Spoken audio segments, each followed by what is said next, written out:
Kerjasama lintas spesies, paradigma baru mengatasi perubahan iklim oleh Faiz Mansur, Ketua Odesa Indonesia. Jika kita hanya mampu bekerja sama dengan sesama manusia, itu tandanya pengetahuan kita masih terbelakang. Pasalnya, syarat terciptanya keberlangsungan hidup manusia tak akan cukup jika hanya melakukan kerjasama antara manusia, melainkan butuh melakukan kerjasama antar spesies termasuk tanaman dan hewan.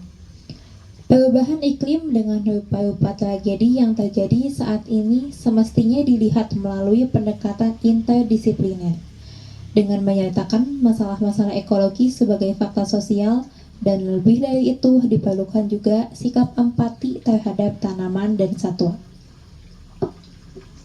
Sudah saatnya kita memperluas cara pandang yang lebih maju dengan mendesain program kerjasama lintas spesies dengan melibatkan monyet, kadal, ular, tikus, cucak rawa, dan aneka ragam pepohonan. Landasan berpikir ekologis ini mudah kita terapkan karena kita bisa menarik pengetahuan dari sejarah sains. Kita mulai pembicaraan ini dari hakikat kerjasama yang esensinya adalah ajaran, bukan sekadar terminologi.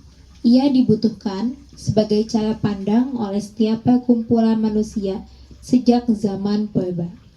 Para filosof di zaman klasik memulai dengan memunculkan petuah-petuah bijak. Teks-teks kitabiah keagamaan menganjurkan agar umatnya saling kerjasama satu sama lain. Hingga era modern sekarang kini, kalau kita bicara urusan organisasi, perusahaan, atau negara, tak boleh melupakan gagasan ajaran kerjasama. Mengapa? Pertama, dari sisi eksakta, apa yang disebut hukum gerak kebendaan saling terkait dari unsur satu dengan unsur lain. Saling terkait adalah situasi objektif yang di dalamnya memuat interkoneksi. Kedua, dari sisi biologis, semua makhluk hidup berkembang dalam situasi kolektif. Jika ada spesies yang hidup tetapi minim kerjasama, apalagi jenis spesiesnya lemah, maka hukum alam akan mengantarkan kepada takdir sebagai spesies yang mudah punah. Selain argumentasi dari dua sumber pengetahuan tersebut, pengetahuan materialisme dialektis juga telah membuka cakrawala kepada kita tentang hakikat kerjasama dengan doktrin komunitarianismenya.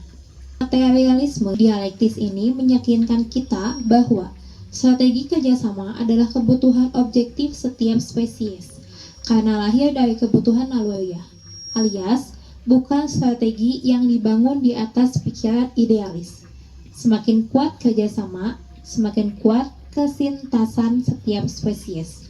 Itulah mengapa sains hingga agama tidak menentang ajaran kerjasama. Sayangnya, selama ini kita membatasi pengetahuan tentang kerjasama terbatas pada relasi antar manusia. Niat dan targetnya pun terbatas untuk tujuan melayani kepentingan manusia, homosentris. Misalnya, kita belajar kerjasama dari kehidupan jemaah kerbau di padang rumput. Jika kita selamat, maka petunjuknya adalah jangan terpisah dari kerumunan karena bisa dimangsa hewan buas. Kita pun belajar dari singa yang supaya terpenuhi makanan dan minum harus berkoloni secara kompak. Begitu pula kita bisa belajar dari monyet yang punya kolektif dan terpimpin untuk sebuah pembagian makanan yang adil. Selain itu, satu pelajaran yang baik juga kita dapatkan dari cara hidup lebah. Lebah sekalipun hewan kecil, karena kesediaannya berorganisasi secara disiplin, pada akhirnya memberi dampak besar bagi tanaman dan satwa lain.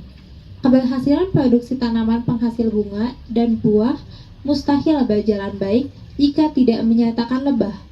Belajar dari lebah, kita dapatkan kecerdasan emosional yang karena ketaatan berjamaahnya mampu melahirkan sikap altruis dengan penyerbukannya. Semua pelajaran itu berharga. Sayangnya, harganya masih murah. Karena kita belum bisa beranjak level dari sekadar menyusun strategi kerjasama antar manusia ke strategi kerjasama antar spesies. Kalau sekarang muncul istilah ngetren kolaborasi, maka kolaborasi yang paling penting dilakukan adalah melibatkan tanaman dan hewan. Bukankah pada saat kita akan menjalankan kerjasama senantiasa bertanya, siapa yang akan kita ajak? Mengapa paradigma kerjasama hanya pada tataran lintas mazhab, lintas agama, lintas etnik, lintas negara, dan lintas bangsa? Ini adalah pola pikir terbelakang.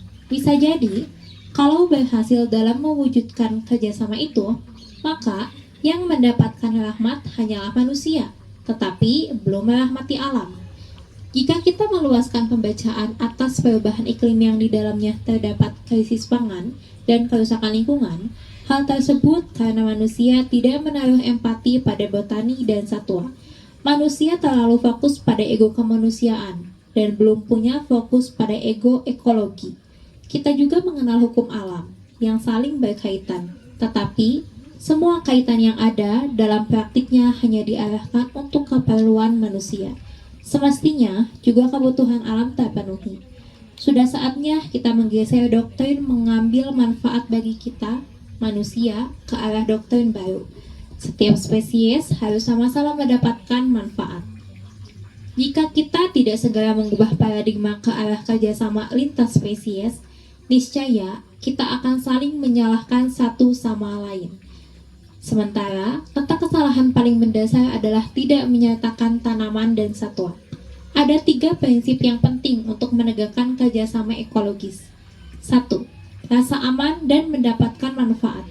Semua pihak yang berada dalam ruang lingkup kerjasama harus sama-sama merasa aman, merasa punya kebebasan untuk aktualisasi hidup, dan masing-masing harus mendapatkan keuntungan. Jika tanaman dan hewan tidak aman dan tidak mendapatkan manfaat, mereka akan kabur atau mati. Tanaman atau hewan memiliki kemampuan mengembangkan diri secara masif, manakala mereka merasa aman dengan jaminan pangan yang tercukupi dan jaminan keamanan dalam reproduksi sehingga kerjasama evolusionernya berjalan lancar. 2. Saling percaya satu sama lain. Terhadap aneka ragam tanaman, kita bisa meletakkan kepercayaan bahwa mereka adalah aktor penting dalam produksi pangan, dekarbonisasi, dan pemicu timbulnya keanekaragaman satwa. Untuk itu, kita harus menyelenggarakan kesempatan mereka hidup berkomunal, sumber air yang memadai, dan aman dari bencana terutama saat masih usia muda. Kalau pemenuhan dasar ini ada, maka pohon akan cepat sekali tumbuh berjejaring dan secara otomatis akan mengundang aneka ragam satwa hadir dalam lingkungan pepohonan. 3. Keberagaman. Terhadap pohon dan hewan, kita pun harus menaruh empati atas nasib mereka dan generasinya. Mereka seperti manusia, perlu koloni untuk bergotong royong, satu sama lain untuk saling melindungi, saling memasok dedaunan, kompos, saling mengirim sumber makanan melalui jaringan akar, dan bahkan dibantu berjejaring melalui proses penyerbukan dari lebah dan tawon dan spesies-spesies kecil lain yang berkeliaran di udara. Akhirnya koloni botani juga akan mendorong perkembangbiakan satwa di dalam tanah. Dengan kata lain, kita harus membangun ekosistem dengan target keanekaragaman hayati. Itulah mengapa dalam budidaya pertanian harus polikultur, bukan monokultur. Berpikir dan bertindak ekologis dalam menghadapi badai perubahan iklim adalah keharusan. Kita juga tidak bisa lagi berpikir pragmatis asal masih punya uang, secara otomatis akan mudah menyelesaikan urusan makanan.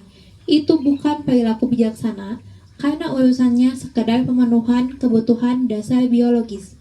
Untuk lebih mencapai hidup yang sejahtera dan terhindar dari bencana perubahan iklim, saatnya kita harus bekerja sama dan memberikan kesempatan berkembang berkelanjutan bagi tanaman dan satwa. Secepatnya pendidikan kita harus menerapkan doktrin ini dalam kurikulum sekolah.